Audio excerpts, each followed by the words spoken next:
আমি ইন্ডিয়াকে জাস্ট সাবধান করে দিতে চাই। আমি আপনাদের প্রতিবেশী ছোট্ট একটা দেশ বাংলাদেশের সাধারণ একজন নাগরিক হিসাবে সাবধান করে দিতে চাই যে আপনারা কেমন ওয়ার্ড আমাদের সাথে ব্যবহার করবেন, কিভাবে আমাদের সাথে ব্যবহার করবেন, এটা জাস্ট আপনাদেরকে জানাই দিতে চাই। আমরা কিন্তু আপনাদের অঙ্গরাজ্য না। সো আপনি চাইলেই যে কোনো ওয়ার্ড আমাদের সাথে ব্যবহার করতে পারবেন না। ওকে, আপনারা মাঝে মাঝে যেসব ওয়ার্ড ব্যবহার করেন, যেই ওয়ার্ডগুলা ইউক্রেন মানে রাশিয়া ইউক্রেনকে ব্যবহার করে না, এবং আমি মনে করি ইসরায়েলও আপনার গাজাকে এই ওয়ার্ডগুলো ব্যবহার করে না। আমাদেরকে কি মনে হয় আপনার? আমরা কি ভেসে আসা?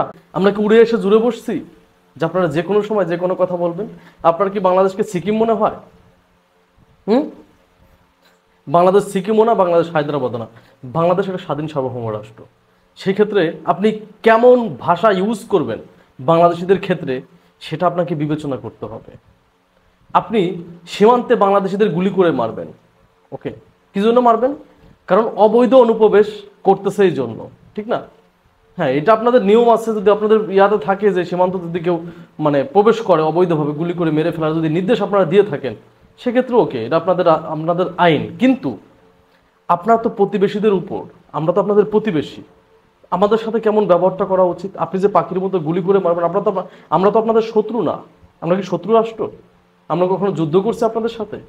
এখন যদি আমরা বলি যে পৃথিবীর যেই সব দেশ থেকে আপনারা রেমিটেন্স আনেন আর কি, সেই ক্ষেত্রে তো বাংলাদেশ ৩য় নম্বর অবস্থানে আছে, ঠিক না?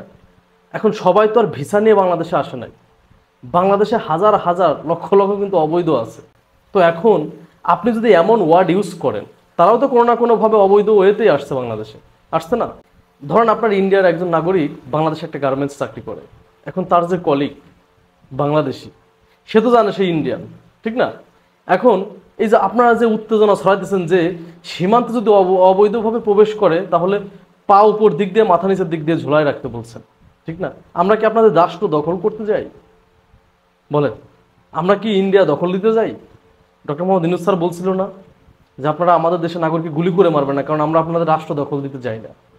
এটা বলছিল তো। তা আমাদের কথাও সেম। এখন আপনি যে কথাটা বললেন যে উল্টা করে ইয়া করে রাখবেন, এইটা হুমকি দেন, ওইটা হুমকি দেন, কেন? আমাদেরকে আপনাদেরকে একদম পিঁপড়া মনে হয় নাকি যে আপনারা যেটা বলবেন সেটাই শুনে নেব? তোমাদের ইতিহাস আমরা খুব ভালো করে জানি। মালদ্বীপ থেকে যেমন দাবর খাইছো না, এখন বাংলাদেশ থেকে দাবর খাইতে মন চায়? হ্যাঁ, বাংলাদেশ থেকে তো অলরেডি দাবর খাইছোই।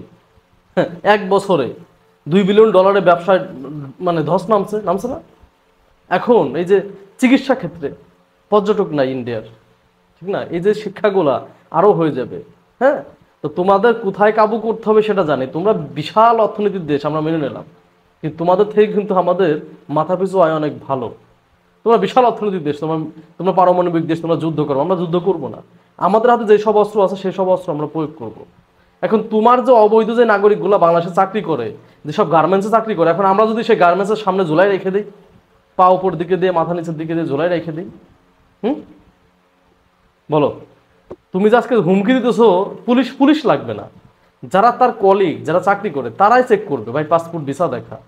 যদি পাসপোর্ট ভিসা না পায়, তখন যদি ঝুলাই রাখে, কি করবে? তো কথা যেটা বলবেন একটু লাগাম দিয়ে কথা বলবেন। এমন ব্যবহার করবেন না যে আমরা সিকিম হায়দ্রাবাদ, মানে সিকিম হায়দ্রাবাদ তো দখল দিয়েছেন, এটা তো আলাদা রাষ্ট্র ছিল, এটা তো দখল দিয়ে বসছেন। তো বাংলাদেশ তো আপনি দখল দিতে পারতেছেন না। কারণ বাংলাদেশ সিকিম হায়দ্রাবাদ না, বাংলাদেশ এই উপমহাদেশের একমাত্র দেশ বাংলাদেশ, যারা যুদ্ধ করে দেশ স্বাধীন করছে রক্তের বিনিময়ে। এই যে দেশের ভাষা না, বাংলা ভাষা, এইটাও রক্ত দিয়ে অর্জন করছি। তো আমরা রক্ত দিতে জানি, আমরা স্বাধীনতার জন্য মরতে জানি। এই যে লাস্ট যে তোমরা তোমাদের দেশের বউকে নিয়ে গেছো না, তাকে খেদানোর জন্য কিন্তু আমরা হাজার হাজার মানুষের জীবন দিয়ে দিছি। তো তোমরা যদি কোনো রকম ফাজলামি করো, এই দেশের জনগণ জীবন দিয়ে দেবে, কিন্তু তোমাদের কিন্তু উত্তম মাধ্যম দিয়ে ছাড়বে, এটা ভুলে যাবা না। যদি উত্তম মাধ্যম যদি নিতে চাও, করো, দুর্ব্যবহার আরো করো। তবে অতি দ্রুতই, কালকে পিনাকি দাদা একটা ইঙ্গিত দিছে যে অতি দ্রুতই বয়কটের ডাক আসতেছে। অতি দ্রুতই বয়কটের ডাক আবার আসতেছে। এখন কিন্তু হাসিনা নাই, কেউ দমন করতে পারবে না। আর এই বয়কটের ডাক যদি এখন আসে, যেমন গতবার বয়কটের সময় কিন্তু হাসিনা বিভিন্ন সময় হয়রানি করছে যারা বয়কটের জন্য ডাক দিয়েছিল। এবার কাকে হয়রানি করবেন? এবার তো হাসিনা নাই, এবার কিন্তু ব্যবসা উল্টা পাশে ঢোকাই দেব। সো কথাবার্তা যেটা বলবেন, মুখে লাগাম দিয়ে বলবেন। আশা করি বুঝতে পারছেন। ধন্যবাদ সবাইকে। আসসালামু আলাইকুম।